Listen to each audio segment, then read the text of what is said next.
Welcome back to our KMOS pre-election special. We are joined by Emily Manley, television's own. Thank you so much for making the time. Yes. Joe Mannies, the St. Louis journalism icon. Thank you very much for making the time. Thanks for having me. Mike Mahoney, my buddy from Kansas City. Appreciate you sticking around. You bet. And Stephanie Bell, Central Missouri's radio law. All this does apply to law. Joe, this Attorney General's race has been one of the most interesting ones I've seen. You really do kind of have Missouri versus Manhattan. I've never in my life seen the amount of foreign money come into Missouri as it has on the Sharp side. Yes, the Republican candidates, that's all you're seeing on TV as far as statewide. Mm-hmm. I mean, for many people, because it's this really vicious back and forth between Will Scharf and Andrew Bailey. I mean, it's really, and Andrew Bailey has a mixed reputation in urban areas like St. Louis. Mm-hmm. You know, some people admire some of the things he's done, some people don't.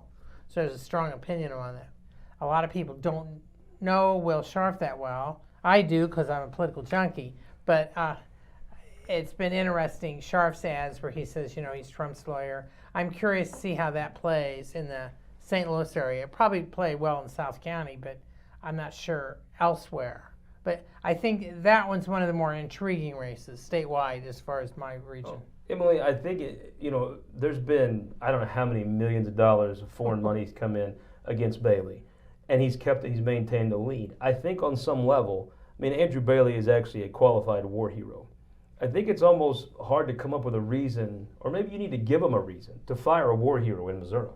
Yeah, and I think that, I want to bring up the Trump endorsement again because I think that this race, it really does mean something.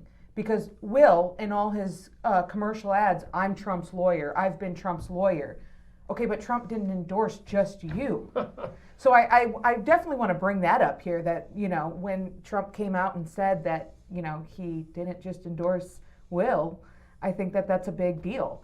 And so I don't know what to think of this race because of all that money that has come in. But I do think, and what I've heard from voters is because Andrew Bailey has made a decent plea, a decent announcement that I am the incumbent. This is, and Joe, to what you said earlier about the treasurer's race, I think Andrew Bailey has made an effort during this period to prove and say he's the incumbent. Well, if you're a wacko in your grandma's basement, sitting in your drawers, typing on Facebook how mad you are, he sued everybody you could possibly want him to sue. He's done all the dumb things Holly did, all the dumb things Schmidt did. He's checked every box of being a goof. I mean, I don't know what more they want. Yeah, I don't know what else that they could possibly need and where this goes from here. I think Andrew Bailey does pull ahead, but the amount of money that has been spent in this race is amazing. Mike Mahoney, if the Manhattan Harvard people came to buy Missouri, at least we ain't selling cheap. Exactly. There's a couple things to remember about this race. Number one is in Will Scharf's ads and consistently throughout most of this campaign and in his literature, it's I'm Trump's lawyer, I'm Trump's attorney, mm-hmm. I'm here. He was on that note before this screwy endorsement by Trump this past few days. And then the other thing to remember is that being the Attorney General of the state of Missouri is an incredible stepping stone. Sure. And it has been for basically at least the last 15 years. And you can go back even further than that in Missouri history. And I think that Missourians are still torn between these two candidates, Missouri Republicans, and by virtue of the fact that a full third of the voters haven't focused in on the race according to the Remington poll, which was 2 weeks out. So I think it's a toss-up. I think instead you do a little work with the Bailey folks, but I guess I've seen all this money come, and I saw another $1.4 million yesterday come.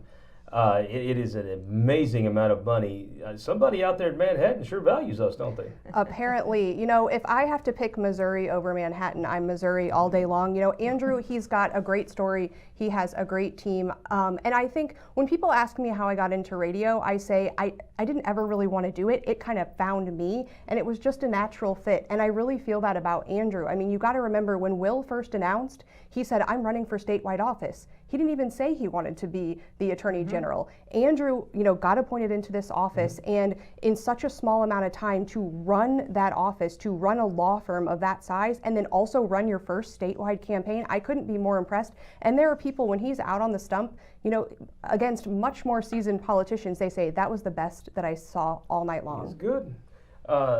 Let's talk about the Secretary of State race, Mike. I mean, everybody and their uncle's running. Plocker has spent the most money. I'm not sure that in this cycle is enough to break through. You got Mary Elizabeth Coleman, extremely talented. Right. Denny Hoskins, maybe kind of tied to the wake of Bill Eigel. Valentina Gomez seems crazier than you can imagine, but those videos are compelling to watch. They're very compelling to watch, and of all the statewide races in the Republican primary, this is probably the true pick'em. The winner of this could come out with 22, 23, 24% of the vote because it's going to be split and segmented up so much. The one name that I didn't hear you mention was Shane Scholler out of Greene County. I think if the winner gets 18%, it'll be him. Yeah. I mean, that's what I'm saying. It's a low bar to win this race. And Scholler, former state legislator, has been the Greene County clerk for a long time. He's in the good man. one of the bases of the Missouri Republican Party, Southwest Missouri. He's there. But this is, as I say, because nobody seems to know about these candidates because they are so down ballot. 15, 18% might win. Have you ever seen anything like this, Emily? This people have asked, the 8 candidates that are in this race, what do you think? And I go, I am truly at a toss-up myself here. I don't even know when, how this election is going to go. We have so many in there. You know this field better than most. If Eigel does well, then he's got a shot, right? Correct. I think that that's how it's going to go. Do you know a more talented politician than Mary Elizabeth Coleman on the Republican side? No, not at all. But, and yesterday I was trying to look at how they've spent money. And in this race again, you have Mary Elizabeth Coleman, who has a couple of signs, but really I feel like the signs that's not what she's focused on. She has her radio ads, but I haven't seen a TV ad from Mary Elizabeth yet. Yeah. But I think there's different strategies that are happening. I saw my first Dean Plocker ad just a couple of nights ago on TV. And I really don't know. And when you ask me my prediction for that race, I'm going to have a tough time because there's 8 candidates that are well known.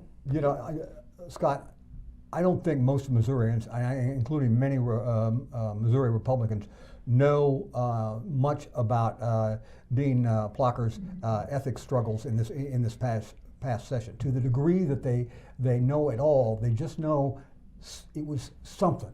It was just something, and they don't know if it was right or wrong, but it was something. And that something, I think, is lingering in this campaign. I think he didn't do enough to trumpet the folks coming at him.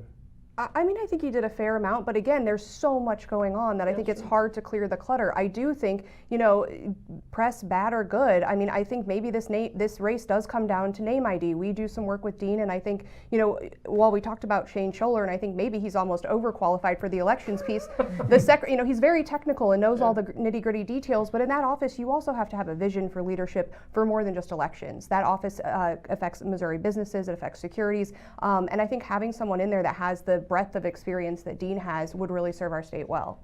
Joe, when I think of what an actual Christian person would be in politics, I think of a guy like Shane. I mean, Shane is he walks the walk. Whatever you think of what he's saying, he actually is that guy.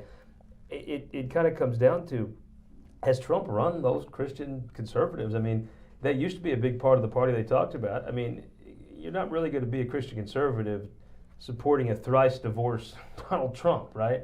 I think maybe the part of Shane's coalition has just kind of taken a step back because Trump doesn't need him and doesn't particularly want him. Well, I think, again, as I said earlier, I don't think Trump's paying attention. I mean, I really don't. I think that many Republicans who think he's looking at what's going on in Missouri, I don't think so. He's got other issues. Now, Shane Scholler is a interesting case because he almost won Secretary of State 12 years ago and barely lost. Do you think we are one dumb Todd Aiken quote away from wrapping up the second term of Shane Scholler's gubernatorial administration?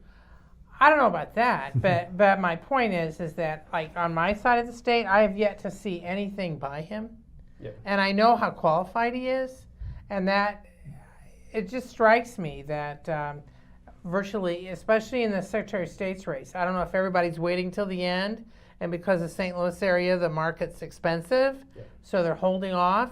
But I think it can be dangerous with all this other stuff going on.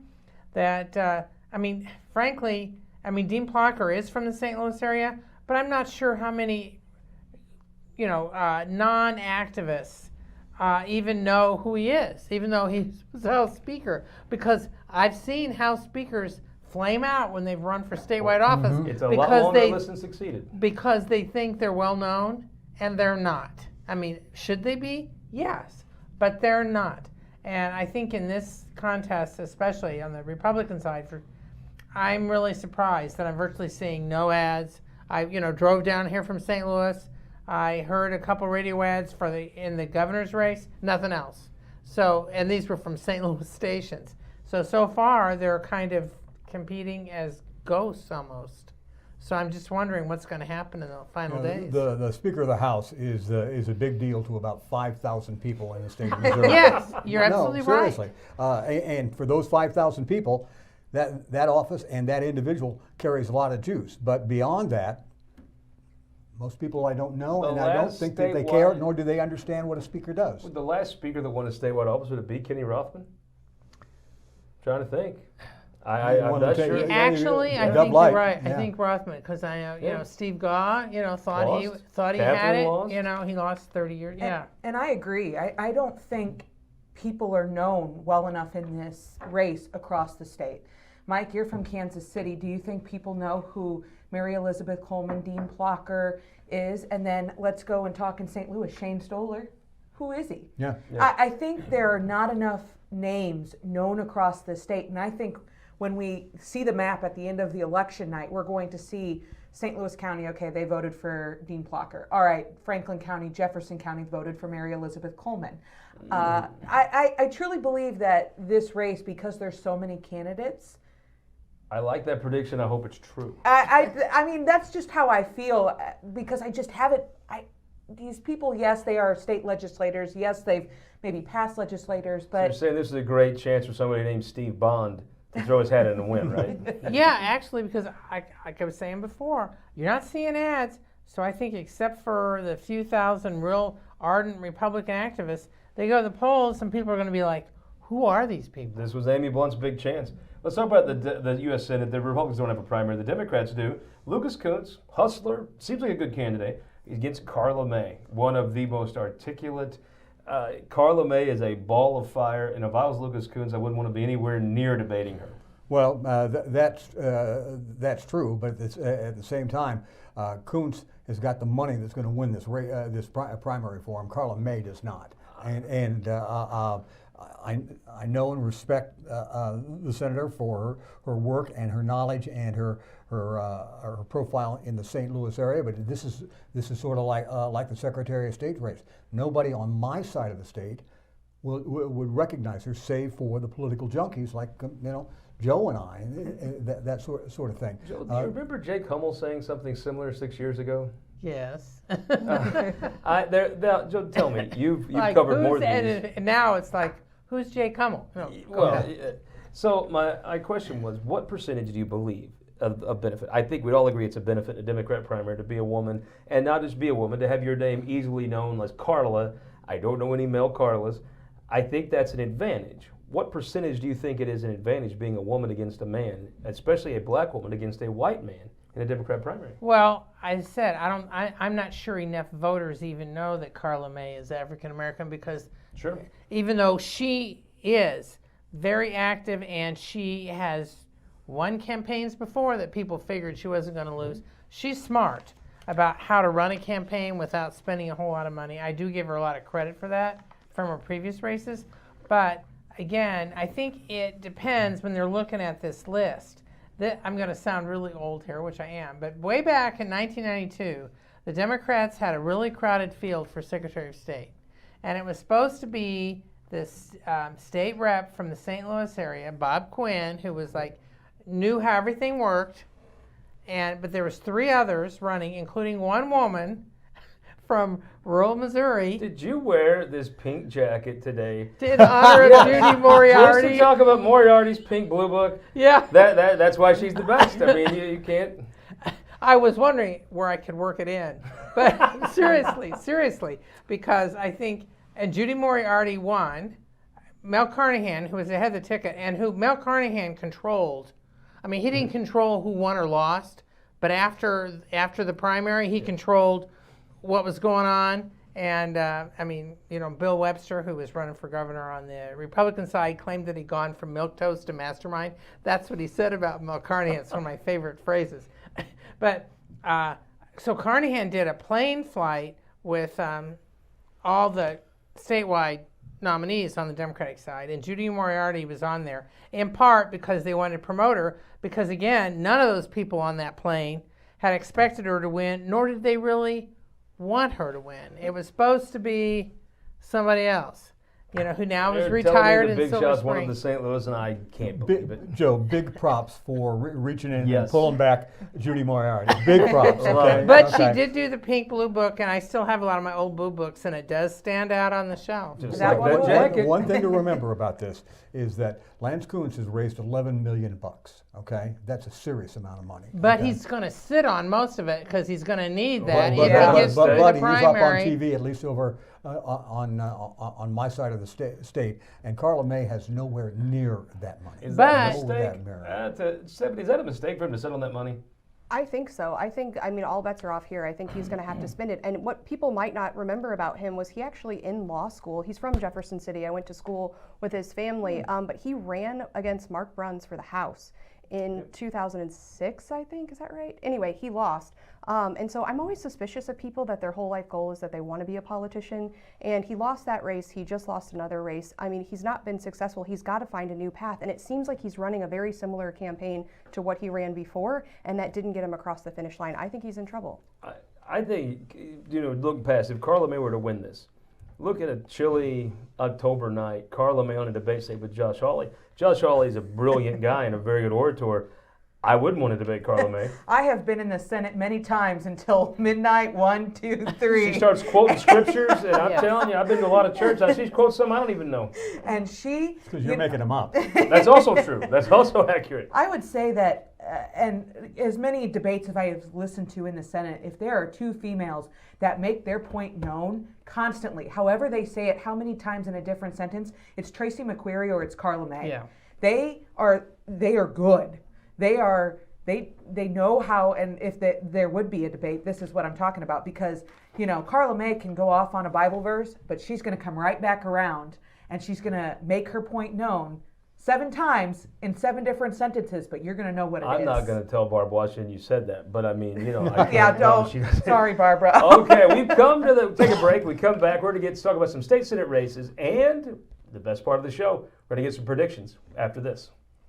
Welcome to our This Week in Missouri Politics KMOS Election Night Special. We are here 4 days away from the Republican Democratic primaries, joined by a very outstanding group of professional election watchers. Joe Mannies, the St. Louis legend, thank you so much for making the time. I'm very honored to have you here. Well, thanks for asking me. Appreciate it. Emily Manley, television's own, thank you so much for making the time. Of course. Stephanie Bell, litigator, radio host extraordinaire, thank you for the time. Glad to be here, Scott. And Mike Mahoney, my old buddy from Kansas City, but he never quit being a Cardinal fan, which is why I love you. Let's talk about this governor's race. Well, they're all Chiefs and Cardinal fans, right? I've never been to statewide that wasn't. Exactly. Tell me where the state of the race. I think that Jay Ashcroft has had a rough patch, but he has bottomed out. Yeah. There's been a surge, obviously, with Mike Keogh in this race. And the interesting dynamic on this is, I think, that Bill Eigel and Jay Ashcroft continue to swap votes for one or the other. If somebody's not voting for Ashcroft, they're not voting for Keogh. They're looking at Eigel and vice versa. I think that this interesting race over foreign ownership of land in the state of Missouri is sort of a typical campaign brush fire that will not ever come up in the next term for the governor. It's just It's a manufactured issue. Exactly. Clickbait. Exactly. And I think it's still a horse race here.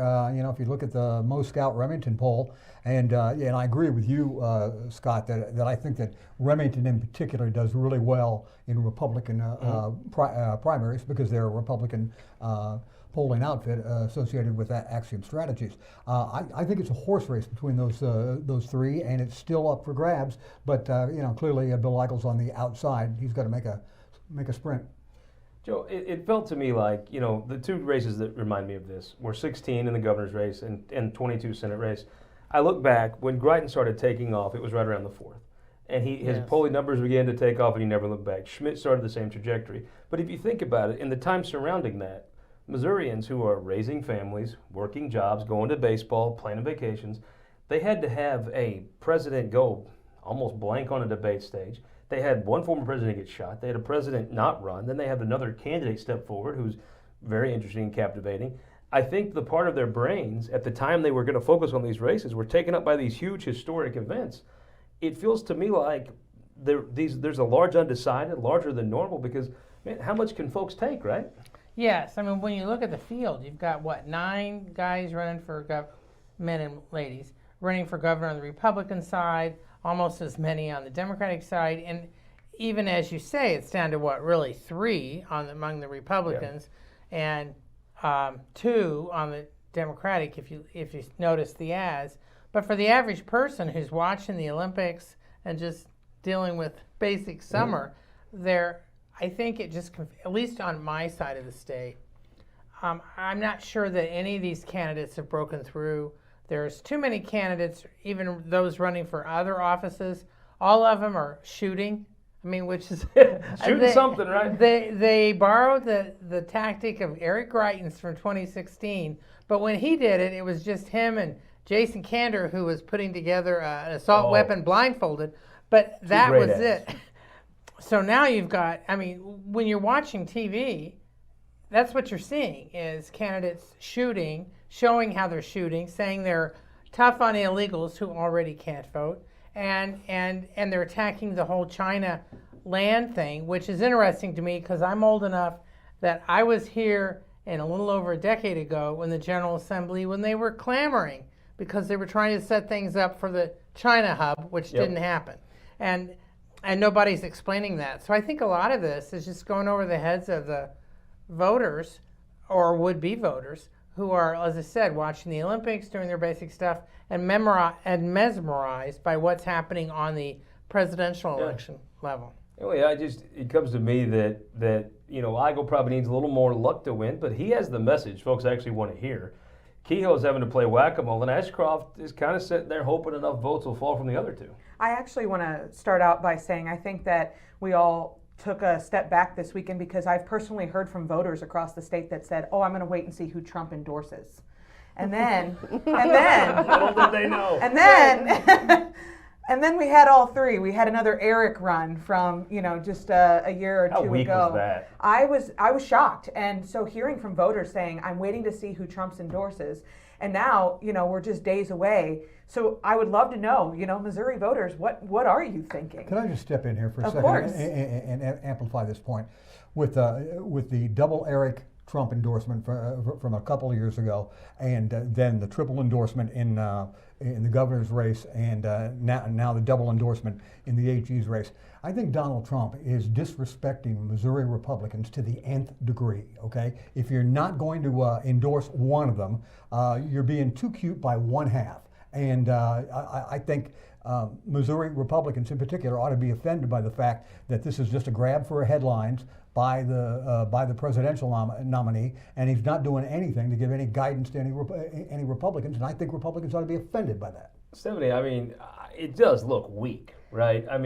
The other part is he can do this, and every Missouri Republican, I think, will love him. He could shoot someone on Fifth Avenue or endorse the whole damn state, and they still love him. Trump likes to win, so he's hedging his bets. We know that about... when you pick them all.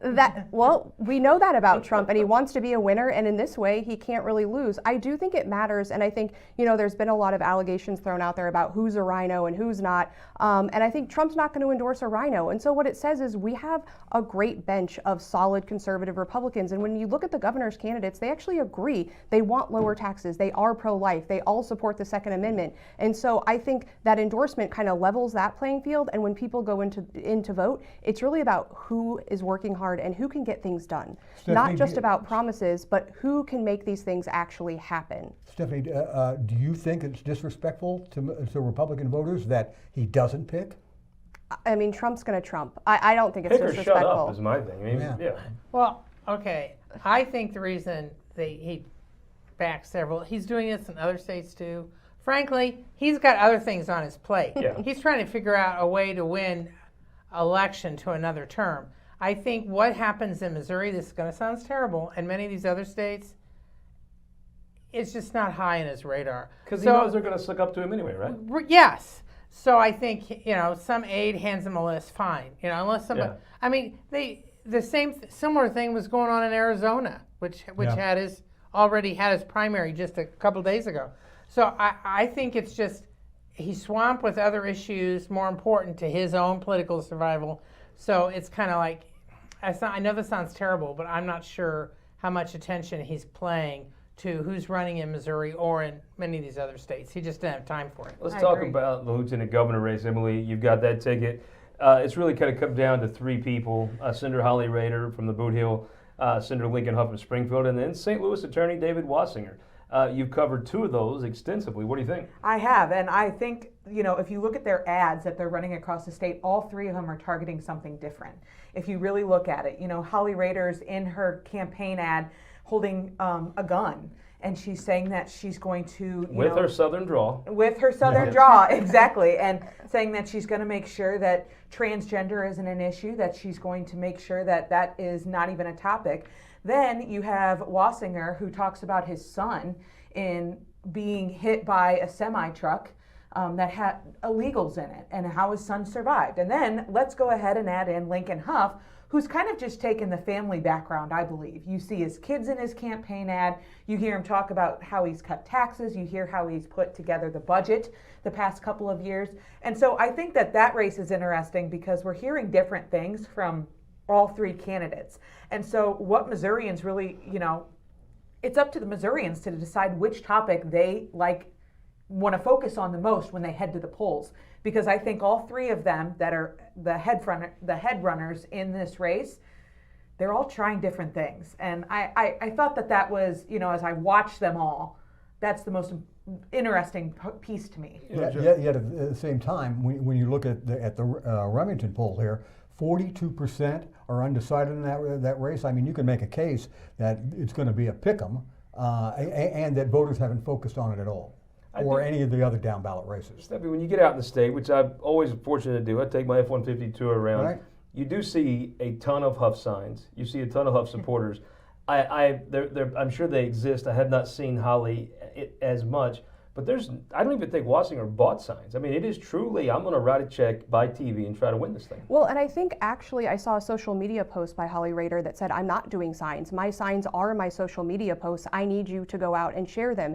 And so we've heard for years, signs don't vote. And the question in my mind, there are some people out there, I think, this cycle who think tweets vote and who social media votes. And I think we're in a really strange time. And I think this election is really going to tell us, what is it? Is it the mail? Is it the social media? Is it the signs? Because just like Emily said, where people are taking different positions and focusing on different issues, you've really seen people do different things with their campaigns. Some are really focused on social media. Some are really focused on signs. And again, the voters are going to tell us what really works. Joe, you've covered a lot of election cycles. There's always a rich guy, almost always from St. Louis, that comes in, writes this $2.5 million check.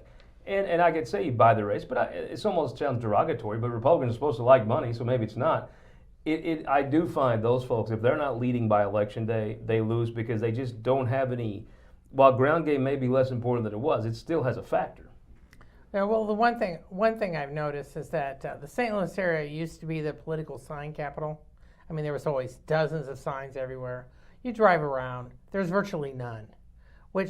So I'm predicting that there's going to be a very low turnout in the St. Louis area, which could affect Yeah. many of these races. There's a cattle farmer in Springfield saying, "Preach, Joe."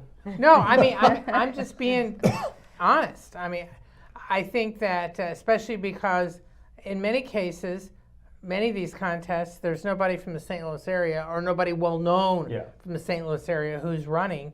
And so I think that for a lot of voters, like I said, they're dealing with the Olympics, they're watching what's going on with the presidential election, and I think I'm curious just what the turnout is on August 6th. I predict it's going to be low. I think that we are seeing the beginning of one era and the end of the other here on this, is that modern 21st century political campaigning is going to be dominated by social media and less so by the standard political signs, even doing doors. Although I think a candidate walking a neighborhood and knocking on doors will always be there. But you can look at national races, you can look at the regional races here in Missouri, all the way down to state house races and even county and local races.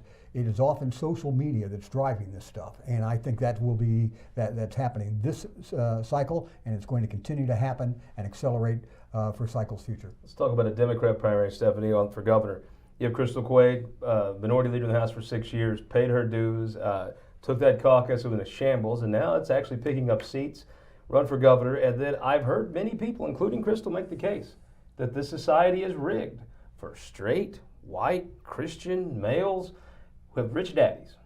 And what did the Democrat Party do? They bent the rules for a guy that doesn't meet the residency requirement, who's a straight, rich, white guy with a rich daddy, and kind of hung her out to dry.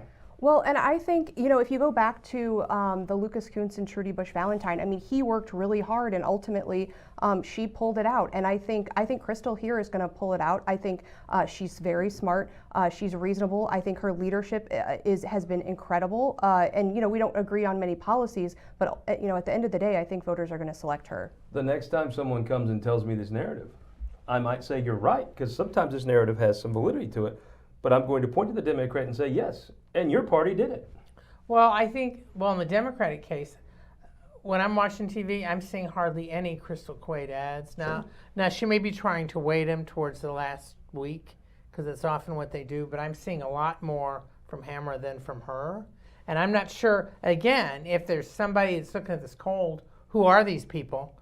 Because I'm seeing very few campaign ads on either side where they introduce themselves. Mm-hmm. It used to be there was a system.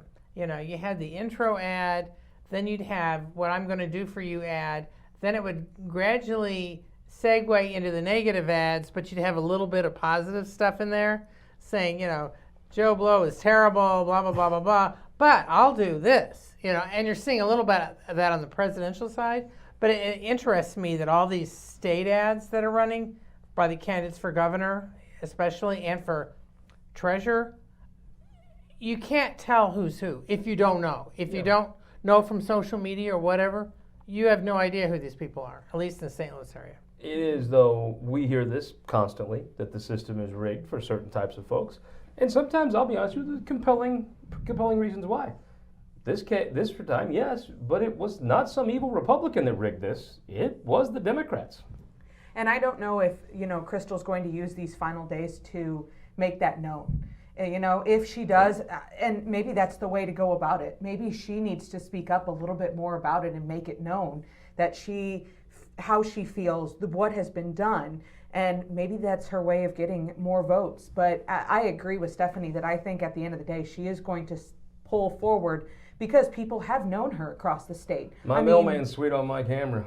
I tell you, he's been packing them mailboxes. Well, see, the problem, Holly, with that is if that's her strategy to ramp it up, she's late. People are already voting. Yes, okay? that's true. And a lot of Democrats especially. And yes. more people are going to take advantage of advance voting this cycle in November and here forward. So she ought to be on that message now and should have been on it at least a week ago. And I want to go back to Stephanie's point about Trudy Bush Valentine coming in relatively late in that Senate race a couple of years ago. Lucas Kuntz was in there. He had worked his rear end off. He had money. It was going to be a tough race anyway. And then Trudy Bush Valentine comes in at arguably the 8th inning of that race. Jumps into it, self-funds the campaign, and swamps him. And I'm sure that he felt like he wasn't dealt with fairly. I always feel like I should have a disclaimer to everyone that I have a son named Gussie and I drink exclusively Anheuser-Busch products. I'm right there with you, partner. Yeah, Okay. I like that. Let's talk about this Treasures race, Joe. It looked like Vivek Malik, the incumbent, has just outraged everyone. I personally thought you'd see some dark arts here. I thought they would attack Vivek on his background and his different life story than most folks in Missouri politics. I either think they didn't because they didn't care, it didn't poll well, or they didn't have the money. But right now, it's hard to convince me Vivek's not going to win this race. Well, again, I think it's going to depend on outstate votes because in the St. Louis area, he just started running ads, that I noticed just within the last week. And they're not bad. But again, he's not differentiating himself enough. You wouldn't know, seeing that ad, that he was the incumbent. And I think for, again, the casual voters, the undecided voters, you need to let them know incumbency is worth something. And I think that's why Biden didn't want to give it up. But, it's worth something. And I'm surprised that Malik and, in some cases, in some other races, other candidates aren't highlighting that I'm the incumbent, I've been doing this, this, and this for you. If you see his ads, they're not bad, but there's nothing that differentiates him. Mike, do you think he doesn't want to say he's an incumbent because Republicans have been told everything's bad? No, I think in the case of Malik's race, I agree with Joe's point here that the incumbency is worth something, especially in a down ballot race like this. What mystifies me on Malik's race is the fact that he's got one of his ads up that has him down on the border on the wall. The treasurer of the state of Missouri has nothing to do with immigration. They do something with where the state's money is invested, and so that part of it's valid. But that's only a sliver of the message that he's sending. The Missouri treasurer has nothing to do with immigration as it's being discussed in this campaign. He's just grabbing on with like so many other candidates are. Don't let him stop. But Vivek has a neat story. He actually immigrated here legally, which I agree has nothing to do with immigration. It's total pandering. But it is an interesting wrinkle to a Republican. Oh, I just, went back to the video of when he was sworn in. And let me tell you, the House chamber, oh my God. it was packed, number one, but the amount of people that came from his home country that were there, it was crazy. And there were four of us from Southeast Missouri: Wendell Bailey, Scott Faughn, Peter Kidder, and Steve Limbaugh. And then it was so awesome to see how proud the Indian American community was. Oh my of gosh. him. It was a moving thing. I agree with you. And I want to add real quick, because we're talking about ads a little bit. Living here in mid-Missouri, I haven't seen any ads, heard any ads from any other candidate when it comes to the treasurer's race. Stephanie, who's going to win? Oh, I think Vivek's going to win. I think the other thing that when you talk to him and when he meets, and he's out meeting people, he actually likes being the treasurer. When he talks about it, I think Eric Schmidt's a great guy. Do I think he loved being the state treasurer? No. No, absolutely Not at all. not. But when he gets talking about unclaimed property, was getting out of the job. yeah, when he gets talking about unclaimed property, he's excited. He's trying to spread that message, and you can tell in his voice he likes doing the job. And then you talk about the divestiture that he had to work through. He didn't get it on the first try. He had to go back for a second meeting. So he's got a little bit of grit that I think people can respect in convincing people that his way's the right way. Well, I hope we're all having a good time. We're going to take a break and be right back. We're going to talk the Attorney General race, and before we leave, we're going to get some predictions after this. Welcome back to our KMOS election special. We're so glad you joined us talking politics. We're going to get into some of these congressional races and then predictions. Let's start off with these congressional races. Joe, you know the 1st District very well. Long time held by Bill Clay, then his son Lacey, then Cori Bush pulls off this stunning upset. Now Wesley Bell's running against her. I was up in North City last weekend. It looks tight. Yeah, I think it very well is tight. There's also former State Senator Marie Chappelle Nadal also is the third person in this race on the Democratic side, although it's Bush and Bell on TV. And virtually, if you're watching TV for anything, that's what you're seeing is that race. I mean, both of those. And it looks they like have it's Soros poured versus tons of your money. Israeli lobby AIPAC coming in and actually funding all that television, right? Yes. Now, Wesley Bell, though, also has a name for himself because he is the county prosecuting attorney. And you know, pretty well had regarded, right? Yes. I mean, he had a stunning upset Yes. quite a while back over the long-term incumbent. And So a lot of can I ask people you a were. question? Would you be more surprised if Wesley Bell beat Cori Bush than he beat Bob McCullough? Because I would be more surprised if he beat McCullough than winning this race. Well, I was shocked when I was covering that race. And beat him. And I remember, you know, I was in one of the campaign headquarters for Steve Stenger, but blast from the past. I was gonna say. And Down at the then Laborers' Hall, all of yep. a sudden we had to rearrange who was going where, because all of a sudden Bell, you know, the totals were coming in, Yep. and Bell was beating McCullough, who was an institution in St. Louis County. So the only reason it's good to mention that is because Wesley Bell knows how to beat an incumbent. With money or without money. So that is something that does help him because he has somewhat of a decent reputation. But on the other hand, the first district doesn't take in, I mean, it takes in part of St. Louis County, but not all of St. Louis County. And some of Cori Bush's sharpest critics arguably don't live in the first district. So they're watching, but they're not voting. So I'm real curious to see how that plays out. There's been various predictions over, I mean, the mayor of St. Louis is backing Cori Bush, Tashara Jones. But Well, and how fervently? well, and I was just going to say, I'm not sure how much that helps because the city of St. Louis, there's all this controversies there over other things. So the point being, it's not like the mayor of St. Louis is out there campaigning for her. She's got her own, you know, issues to deal with. And the main thing is that Bush Bell are blanketing the airwaves. I mean, millions and millions of dollars. Joe, quick question here. You said that some of Congresswoman Bush's sharpest critics are not in the district, so they're not going to vote. But are they giving? Are they I donating? think Labor has given to Bell. And I think Labor, when she voted against the infrastructure package, Right.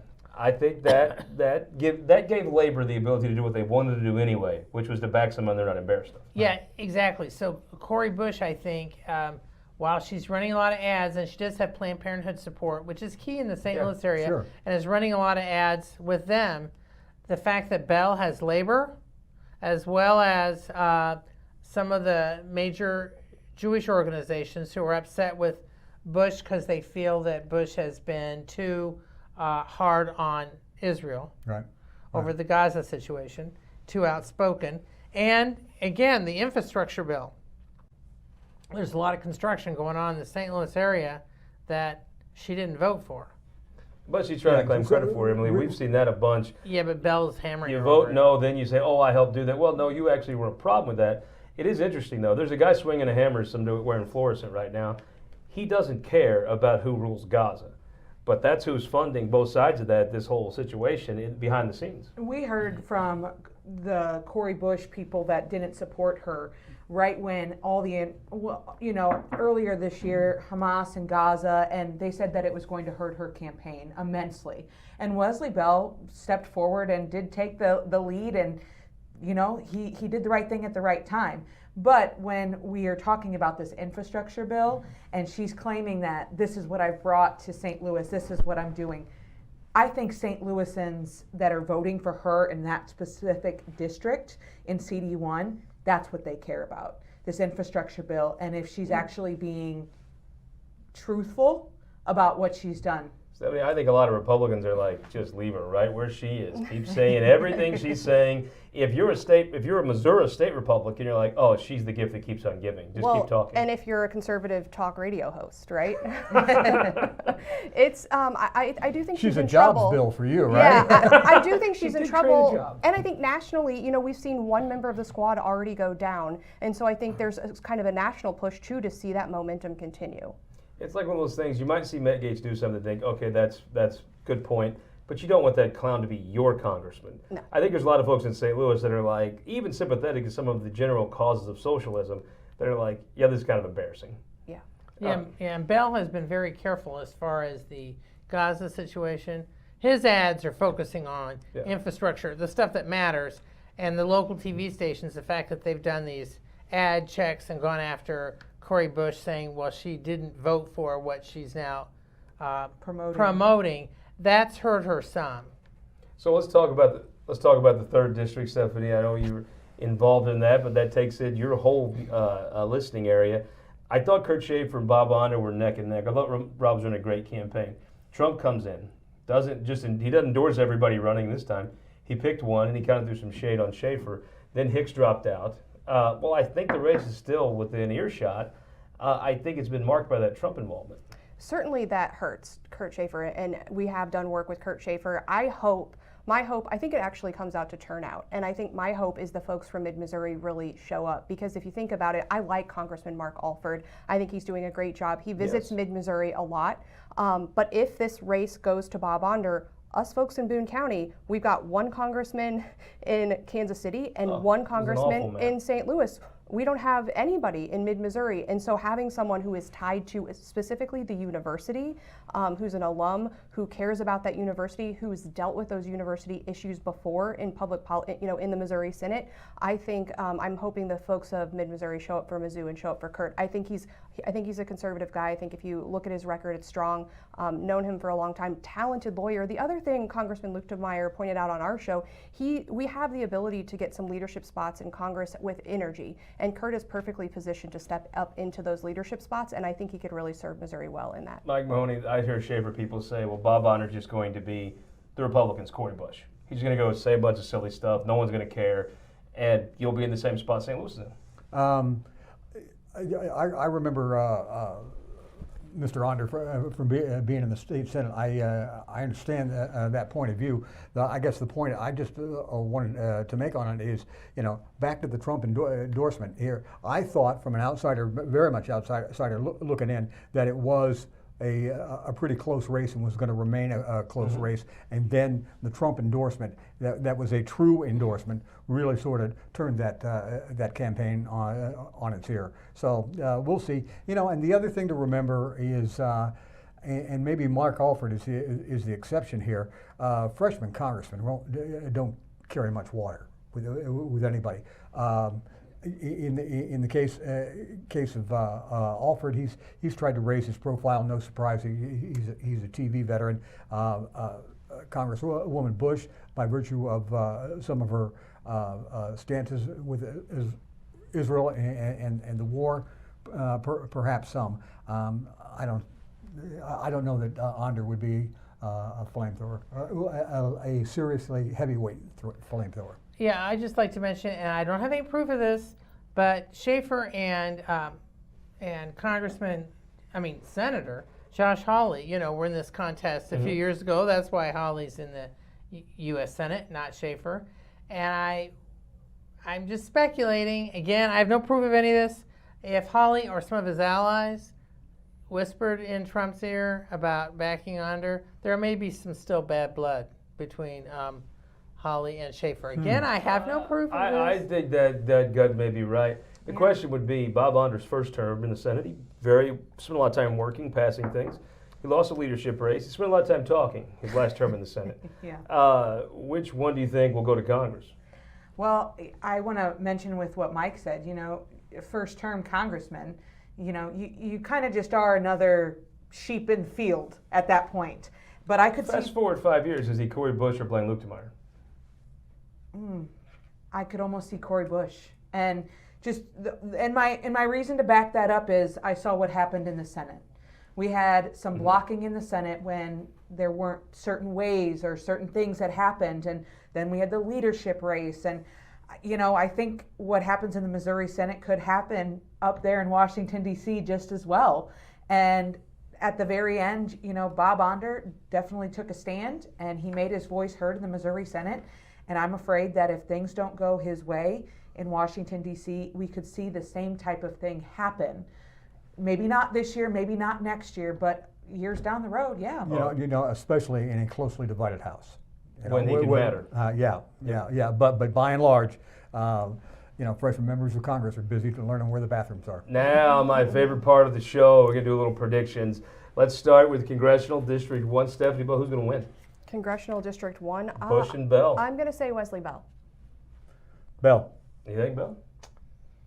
I think it's going to be close. I'm hesitant to say because I could see the case for. I'll go one. Bush. I mean, it could. Beer and Congress, member of Congress. Well, the fact that the mayor of St. Louis and much of St. Louis is in her district, so it could be that Cori Bush pulls it out narrowly. But I can see it the other way too. I think it could be 10 points for Bell or 2 points for Bush, and I think it may be 2 points for Bush. Yeah. Who wins? I'm taking Bell. Nice. I like the. Let's do it. Let's do an easy one, Emily. Who's going to win this treasurer's race? I question this one a lot, but what we're seeing in polls and stuff, I'm going to go with the incumbent. I'm going with Malik. Yeah, I think so. Shout out Andrew Koenig, serious guy, good guy. Lori Rook's been impressive. Cody Smith seems to be the guy that's put up the biggest fight, but hard to argue against Vivek Malik. Yeah, as I said, the only one that's really been on TV are Malik and Cody Smith. This is in the St. Louis area. I think, depending on how rural Missouri turns out, I would give Malik the edge. What do you think? I think rural Missouri folks are going to vote for Vivek, and I have not, and that's a wonderful thing about the Republican Party, seen some of the real over-the-top stuff come at him. No, I think, despite the fact that a third of the vote remained undecided in one of the later polls, I think Malik has done a decent job of accounting himself, even though, again, I'll say he has next to nothing to do with the immigration issue in his office. But You mean they're not going to deport all the illegals from the state of Missouri's government? Really? Not through the treasurer's office. I thought that same thing, Mike, when I saw that ad of him at the border. Like, this doesn't impact your office. So right. I thought that's that same picking thing. on Mexicans. What's Steve Hobbs thinking right now? I mean, I think the Audrain County folks get to vote personally. But Stephanie, who wins? Malik, and it's not close. Give me how not close. I have him up at 10.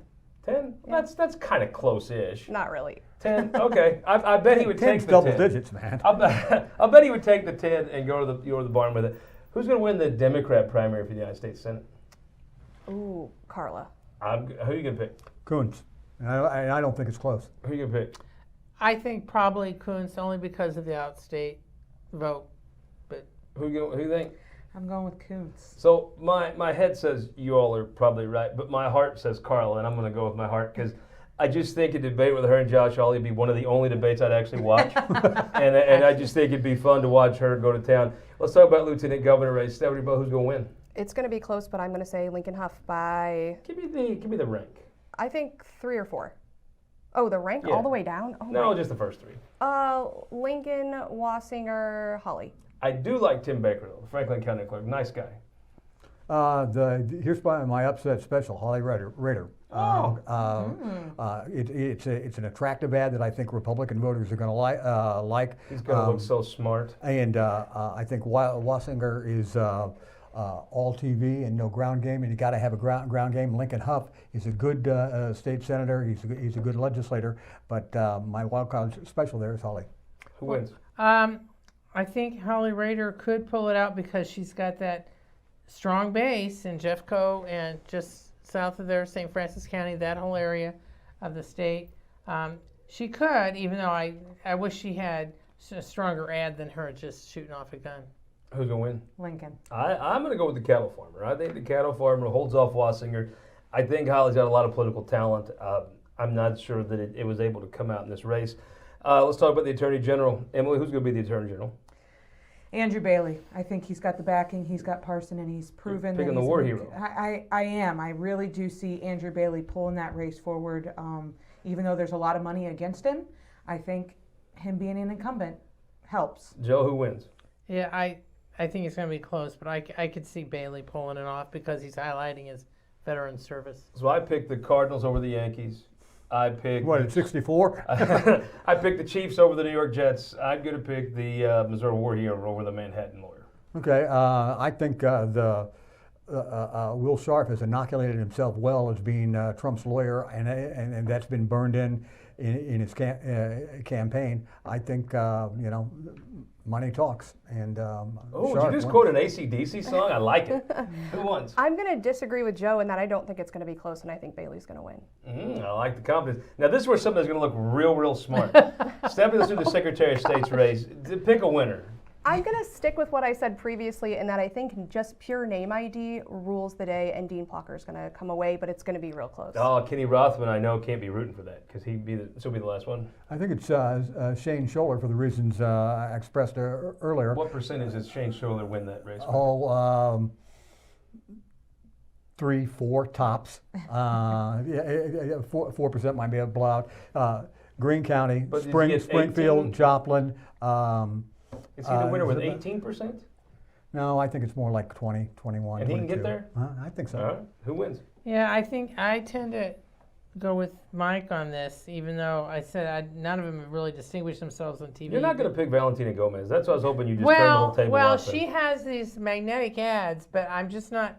I'm that versus the Greene County, Southwest Missouri block of Republican votes, evangelicals, everybody else down there. I think they're going to go with Scholler, and that'll give them the edge. All right, who wins? I'm going to go with a name no one's mentioned yet, Mary Elizabeth Coleman. I That's think what I was going to pick. I think the female, and she has made it known that she was the Heartbeat Bill sponsor a couple of years ago. I think that's going to Got a little come name out. idea in St. Louis media market. She's done well there. Yeah, I'm going to go with Mary Elizabeth Coleman. I'd like to tell you if Igel wins, Denny comes in, or Shane. I actually think that if I just had to guess right or die, I'm with you on that. All right, governor's race, the big one. We're gonna have to make sure folks know. Somebody's gonna look smart. Tell me who wins and by how much. Oh goodness. Okay, he's a champion for small business, for veterans.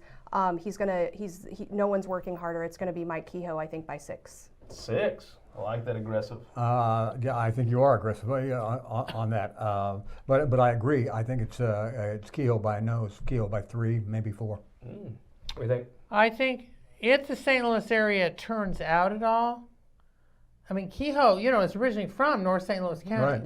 Yep.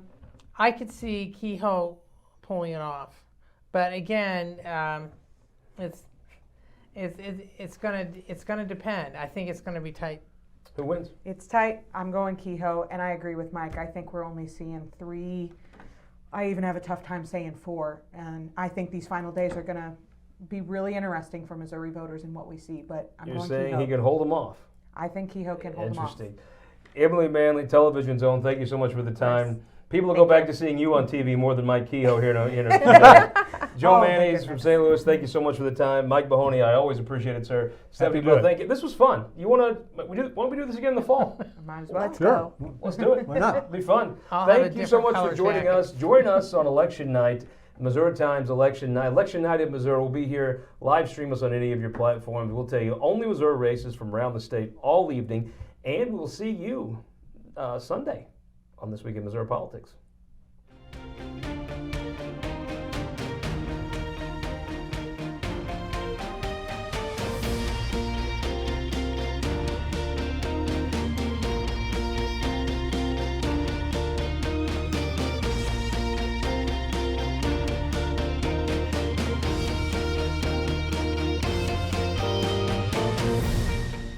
This Week in Missouri Politics is sponsored by the Missouri Automobile Dealers Association, Ameren, Spire, and the United Electric Cooperative.